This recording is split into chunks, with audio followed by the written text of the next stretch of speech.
ومن لم يحكم بما أنزل الله فأولئك هم الظالمون، اور جو بھی خدا کے نازل کردہ حکم کے خلاف فیصلہ کرے گا وہ ظالموں میں شمار ہوگا۔ بسم اللہ الرحمن الرحیم، الحمدللہ رب العالمین، وصلی اللہ علی محمد وآلہ الطاہرین، ولعنۃ اللہ علی اعدائہم اجمعین الی قیام یوم الدین۔ وقال سبحانہ وتعالی ومن لم يحكم بما انزل اللہ فاولئک هم الکافرون۔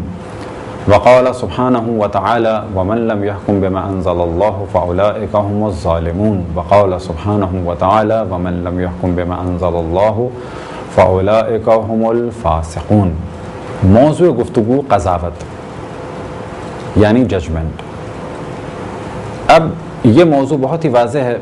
کہ اگر دو افراد کے درمیان یا دو گروہوں کے درمیان اختلاف ہو تو اس اختلاف کو ختم کرنا یا حقدار کو اس کا حق دلانا، یا اگر کوئی شخص کوئی جرم کرتا ہے تو اسے کیفر کردار تک پہنچانا، یا کسی پر ظلم کرتا ہے تو اس سے اس ظلم کا حساب لینا، یہ تمام موضوعات ایسے ہیں کہ جو پبلک میں بالکل کلیئر ہیں، اور انہی معاملات کے لیے رجوع کیا جاتا ہے ججوں کی جانب، یعنی انہی معاملات کو حل کرنے کے لیے اور انہی پرابلمز کو سولو کرنے کے لیے کبھی مقدمے دائر کیے جاتے ہیں اور کبھی ججوں کے پاس جایا جاتا ہے۔ خداوند تبارک و تعالیٰ نے سورہ مائدہ کی آیت نمبر 44 میں، یعنی 44 میں، پھر 45 میں اور پھر 47 میں، 3 آیتوں میں اس خاص موضوع کی جانب توجہ دلائی ہے، اور یہ تینوں کی تینوں سورہ مائدہ میں ہیں، اور یہ تینوں کی تینوں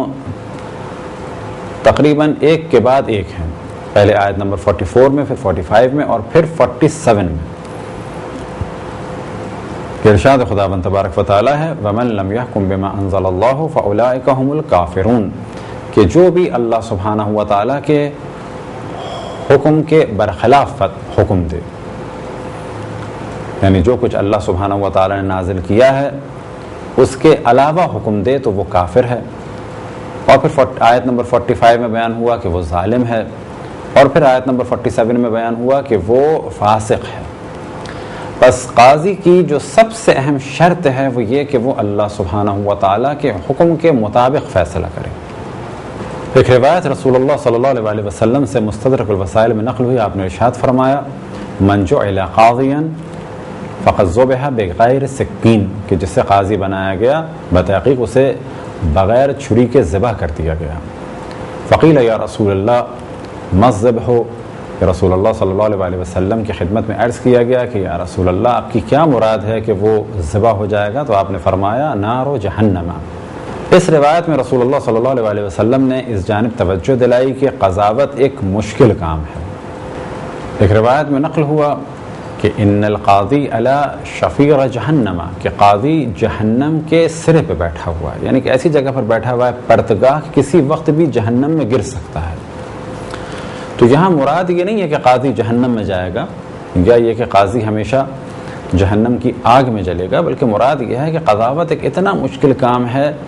کہ اگر کوئی شخص احکام اسلامی سے آگاہ نہ ہو اور عدالت کے ساتھ کام نہ کر سکے، اور عموماً یہی ہوتا ہے، تو وہ جہنم میں جائے گا۔ ایک روایت امام جعفر صادق علیہ السلام سے نقل ہوئی، امام فرماتے ہیں القضاة اربعۃ ثلاثۃ فی النار وواحد فی الجنۃ، کہ قاضی 4 اقسام کے ہیں جن میں سے 3 جہنم میں ہیں اور 1 جنت میں ہے۔ ان میں سے پہلا کون ہے؟ رجل قضى بجور وهو يعلم فهو فی النار، ایک وہ شخص ہے کہ جو حکم دے ظلم کرتے ہوئے، ظلم کا حکم دے یعنی غلط حکم دے اور وہ جانتا ہو کہ میں کام غلط کر رہا ہوں، وہ جہنم میں جائے گا۔ ورجل قضى بجور وهو لا يعلم فهو في النار، اور ایک آدمی غلط حکم دے یعنی ایسا حکم دے کہ جو در حقیقت ظلم ہے لیکن وہ یہ نہ جانتا ہو کہ میں غلط حکم دے رہا ہوں۔ یہاں پر مراد یہ ہے کہ شریعت کے احکام سے وہ آشنا نہیں ہے، تو امام فرماتے ہیں فهو في النار، یہ دوسرا قاضی بھی جہنم میں جائے گا۔ اور تیسری قسم ہے قاضی کی جس کے بارے میں فرماتے ہیں رجل قضى بالحق وهو لا يعلم فهو في النار، اور تیسری قسم کا قاضی وہ ہے کہ جو فیصلہ تو حق دے لیکن اسے خود یہ نہ معلوم ہو کہ میں حق فیصلہ دے رہا ہوں، یعنی اس نے فیصلہ دیا، اسے معلوم نہیں تھا کہ یہ میں نے فیصلہ صحیح کیا یا غلط کیا، لیکن در حقیقت وہ فیصلہ صحیح تھا۔ تو کیونکہ اسے معلوم نہیں تھا کہ جو میں فیصلہ کر رہا ہوں وہ قرآن اور تعلیمات معصومین علیہ السلام کے مطابق ہے یا نہیں، تو گو کے اتفاق سے اس نے صحیح فیصلہ دے دیا لیکن وہ جہنم میں جائے گا۔ وجہ کیا ہے؟ وجہ یہ ہے کہ اسے معلوم ہی نہیں تھا کہ میرا فیصلہ صحیح ہے یا غلط ہے، اتفاق سے صحیح فیصلہ اس نے کر دیا۔ اور چوتھی قسم کا قاضی کہ جس کے بارے میں آپ نے فرمایا کہ وہ جنت میں جائے گا، وہ ہے رجل قضى بالحق وهو يعلم فهو في الجنت، کہ وہ قاضی کہ جو حق فیصلہ کرے اور وہ یہ جانتا بھی ہو کہ میں نے حق فیصلہ کیا ہے۔ اب کیسے جانتا ہو حق فیصلہ؟ تو یہ بہت واضح سی بات ہے، یعنی وہ تعلیمات قرآن اور معصومین علیہ السلام سے آشنا ہو اور جو وہ فیصلہ کر رہا ہو اسے یقین ہو کہ یہی اللہ سبحانہ و تعالیٰ کی جانب سے حکم ہے۔ تو تین قسم کے قاضی جہنم میں جائیں گے اور فقط ایک قسم کا قاضی کہ جو جانتا ہو کہ جو میں فیصلہ کر رہا ہوں وہ حق ہے، وہ جنت میں جائے گا۔ تو ان روایات کو اگر مد نظر رکھیں تو بہت واضح ہے کہ قضاوت کوئی معمولی کام نہیں ہے۔ ایک اور روایت میں نقل ہوا کہ امام فرماتے ہیں من حکم فی درہمین بغیر ما انزل اللہ عز وجل فقد کفر، کہ جو شخص 2 درہم کے موضوع میں قضاوت کرے اور ایسی قضاوت کرے کہ جو اللہ سبحانہ و تعالیٰ کی جانب سے نہ ہو تو وہ بھی کفر کرتا ہے۔ اب یہاں تک کہ یہ بات واضح ہو گئی کہ منصب قضاوت ایک خاص منصب ہے اور اس منصب کی کچھ شرائط بھی ہیں۔ اب اگر کوئی شخص یہ جانتا ہے کہ میں قضاوت نہیں کر سکتا اور وہ احکام سے آشنا نہیں ہے، حتیٰ اگر وہ عالم دین بھی ہے اور قضاوت کے کام سے آشنا نہیں ہے تو اس کے لیے قضاوت کرنا جائز نہیں ہے۔ اور اگر کوئی شخص جانتا ہے کہ میں قضاوت کر سکتا ہوں لیکن وہ یہ بھی دیکھ رہا ہے کچھ لوگ صحیح قضاوت کر رہے ہیں تو بہتر ہے کہ وہ قضاوت کے کام کو اختیار نہ کرے۔ اگر افراد کی کمی ہے تو ایسی صورت میں بہتر ہے کہ یہ قضاوت کو قبول کرے، لیکن اس صورت میں کہ جب اسے یقین ہو کہ میں احکام قضاوت سے آشنا ہوں۔ ظالم قاضی کے پاس اور فاسق قاضی کے پاس اور اس قاضی یا جج کے پاس فیصلے کے لیے جانا کہ جو تعلیمات قرآن اور معصومین علیہ السلام کے مطابق فیصلہ نہ کرے جائز نہیں ہے۔ لیکن اگر مجبوری ہو، مجبوری کیسی کہ فرض کریں کہ ہمارے گھر پہ قبضہ ہو چکا ہے اور اب اس گھر کو چھوڑانا ضروری ہے۔ اب یہاں پر اس جانب توجہ رہے کہ اگر کوئی معمولی سا مال ہے اور اس کی حیثیت نہیں ہے تو پھر نہ جایا جائے قاضی کے پاس، لیکن اگر یہ گھر ایسا ہے یا مال اتنا زیادہ ہے کہ جس کی وجہ سے ہماری زندگی ڈسٹرب ہو جائے گی تو ایسی صورت میں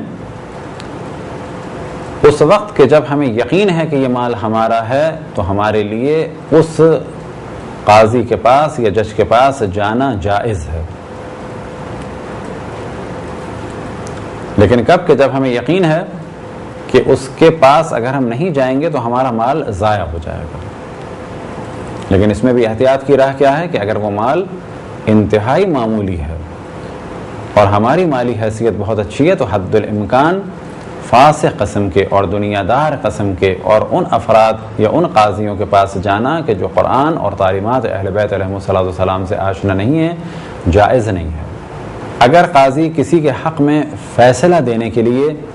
کچھ مال لیتا ہے تو اس مال کو کہا جائے گا رشوت۔ اب اس جانب توجہ رہے کہ اصل رشوت کا موضوع ہے قضاوت میں، اور یہی وہ جگہ ہے کہ جس کے لیے روایت میں نقل ہوا الراشی والمرتشی کلاہما فی النار، یعنی یہاں پر رشوت سے کیا مراد ہے کہ وہ شخص کہ جو جانتا ہے کہ میرا حق نہیں ہے دوسرے کا حق لینے کے لیے قاضی کو مال دے، یہ بھی جہنمی ہے، اور قاضی یہ جانتا ہے کہ یہ مال کسی اور کا ہے لیکن پیسہ لے کے اس کے حق میں فیصلہ دے تو یہ وہ جگہ ہے کہ جہاں پہ کہا جاتا ہے الراشی والمرتشی کلاہما فی النار، کہ رشوت لینے والا اور رشوت دینے والا دونوں جہنم میں جائیں گے۔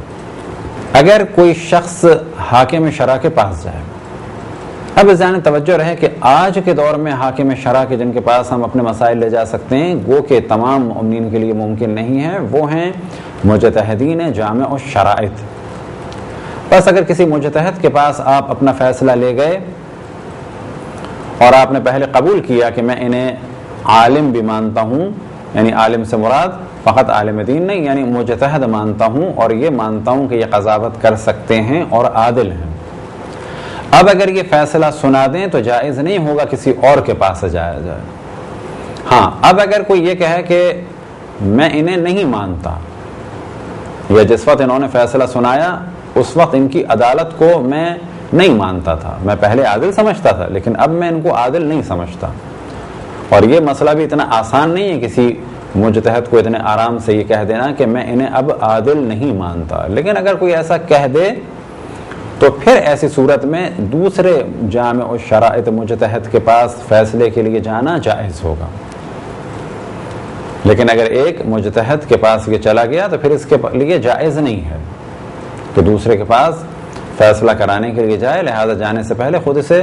سوچنا چاہیے کہ میں کس کے پاس جا رہا ہوں۔ ڈاکٹر تجانی سوامی نے اپنی پہلی کتاب میں ثم اہتدیتو، کہ جو انگلش میں دین آئی واز گائیڈڈ اور اردو میں تجلی کے نام سے اور ایک دوسرا بھی نام ہے پھر میں ہدایت پا گیا، اس میں آپ نے حضرت آیت اللہ العظمیٰ شہید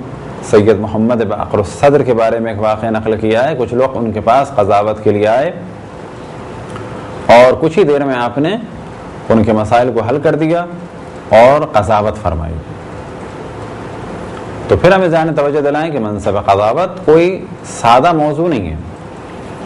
ہاں، اتنا کیا جا سکتا ہے کہ دو افراد کے درمیان صلح کرائی جائے، یہ ایک الگ موضوع ہے، یا اگر دو افراد کے درمیان کسی مال کا پرابلم ہے تو پھر ایک مصالحت ہو۔ مصالحت سے کیا مراد؟ کہ جب یہ دونوں بہت پریشان ہیں اور پرابلم سالو نہیں ہو رہا تو کہا جائے کہ بھئی دونوں ایک دوسرے کے ساتھ راضی ہو جائیں جس پہ بھی معاملہ ہو جائے، یا اگر میراث کا معاملہ ہے تو کہا جائے کہ بھئی آپ لوگ دونوں ایک دوسرے سے مصالحت کر لیں، جتنے گروپس ایک دوسرے سے مصالحت کر لیں، یعنی راضی ہو جائیں کہ اگر کچھ ہمارے پاس آ گیا تو تم ہمیں معاف کرو، اور اگر ہمارا کچھ تمہارے پاس چلا گیا تو ہم تمہیں معاف کرتے ہیں۔ تو اس حد تک تو قضاوت کی جا سکتی ہے مصالحت کی صورت میں، لیکن حکم کو نافذ کرنا یا حد کو جاری کرنا، یعنی اسلامی سزا کو جاری کرنا، وہ ہر کسی کے بس کی بات نہیں ہے۔ اس کام کے لیے ضروری ہے کہ ایک ایسا شخص ہو کہ جو احکام شریعت سے آشنا ہو، اور آشنا سے کیا مراد؟ یعنی قضاوت کے موضوع پر عبور رکھتا ہو۔ لہذا قاضی کی شرائط میں سے شرط یہ ہے کہ قاضی مجتہد مطلق ہو۔ یہ تھی ایک مختصر سی گفتگو فقط قضاوت کے موضوع میں۔ اگلے لیکچرز میں کچھ اور موضوعات بھی انشاءاللہ ڈسکس ہوں گے کہ جن کا تعلق ہوگا قضاوت کے عنوان سے، اور اس کے بعد بعض گناہوں کی سزائیں اور اس قسم کے موضوعات کو ڈسکس کریں گے۔ خداوند تبارک و تعالیٰ سے دعا ہے کہ بحق محمد وآل محمد ہمیں اپنے رسول، اپنی حجتوں، خصوصاً امام زمان علیہ الصلاۃ والسلام کی معرفت اور اطاعت کی توفیق عطا فرمائے۔ وصلی اللہ علی محمد وآلہ الطاہرین۔